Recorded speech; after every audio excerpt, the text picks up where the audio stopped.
Hello everybody and welcome to another episode of World of Tanks Replays with Tanks for the Mammeries. And today we've got a really quick video with my friend Murderpaws.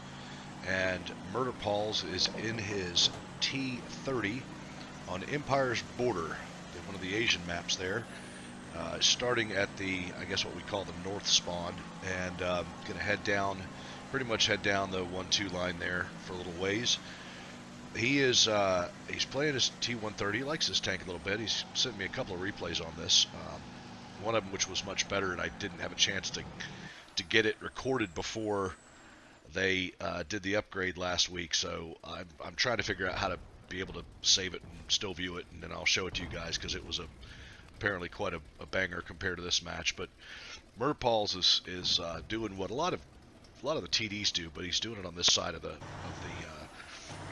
gate there, and normally TDs will sit on the right side of the gate. He's going to push up a little bit with this Japanese heavy, but he's got a T-49 that's going to come around and poke that hill up there in front, which is normally where light tanker, fast medium I go, just to see what I can see that's going to be coming around that corner down there at the bottom of the one line there, and so the T-49 is going to get up there. Murder's just waiting to let this thing kind of get where it needs to go. He's going to put a hell of a hit in on the turret of that bat chat right there, and that was a hell of a shot for a T-30 because the aim time on this thing is pretty long, but he was able to put a good shot in on the top of that guy's hatch up there, and give the T-49 a little chance to come back and see what else he can spot. What's going to be coming around the corner is an Object 704, and there he is right there. So the T-49 pretty quickly is going to figure out he needs to get out of here. He's going to take a hit, and then he's going to decide rightly that he probably ought to go somewhere else.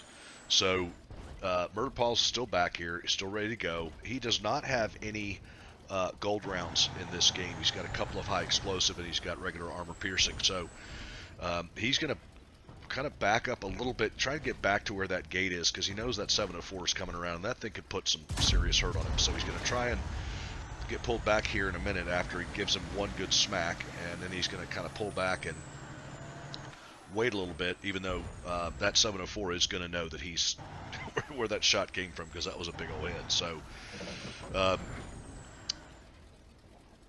he's not spotted, but he's over there somewhere.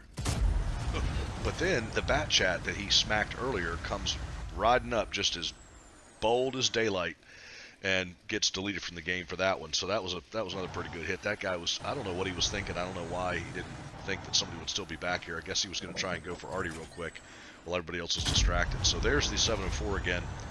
Murder's going to fire another shot. It's going to bounce.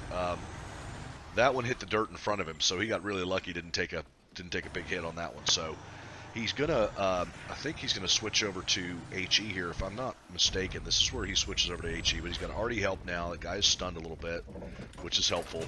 Another shot comes in on him, and he takes a shot here. Try and put one in on that guy. Does a little bit of damage to him, but that's okay. This guy's dug in, and he has, he bounced that previous armor piercing shell, so this is not a bad way to do it. This Japanese heavy yelling for help here is going to get mauled by this T-57, but there's not a lot Murder can do about it yet.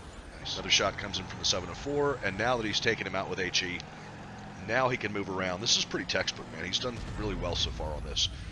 He can come around and help this this Japanese heavy out. I know he's waiting for his vehicle to reload here. He's waiting for it to reload. He's got an ass shot there, which would have been perfect. But he's almost reloaded and now takes a shot. Boom. Nice, decent hit in the side of that guy, but not enough to save the Japanese heavy. So he's reloading now, and he knows that that guy's got some ammo left. He's put one in there, one hit the dirt, so he's only taken one hit from that guy, which is lucky. But this guy's overextended now. He's out on his own, and Murderpaws has the opportunity to put some damage into him. Nice, nice, nice. And that is pretty much going to be it. The team sort of melted. So there's just the artillery left, who's going to get a cheeky shot in here at the end. And rather than chase him down, he's going to let the rest of his team do it. So I've got the post-game stats coming up next, but that's a pretty textbook game for Murderpaws in this one here. he wasn't top tier by any stretch of the imagination, That's pretty textbook. but he played a smart, cautious game and is going to end up being rewarded pretty well for it. So hope you guys enjoyed that. Let's go on to the post game stats. So um, as you can see, he did pretty well on this. He killed 3. He had a 100% hit rate. He only had 5 pins out of the 8 rounds that he fired, but he did have 2 high explosive splash damages as well. So he killed the T-57, the Bat Chat, and the Object 704. Ended up with uh, almost 3,200 in damage and 405 assist. And this is with a crew that does not have the best skills. So I hope you guys enjoyed this. I do appreciate you guys watching, and um, don't forget to give it a thumbs up and like and subscribe. And I will catch you guys on the next one. This is Tanks for the Mammeries saying so long, and I will see you guys out there. Thanks for watching.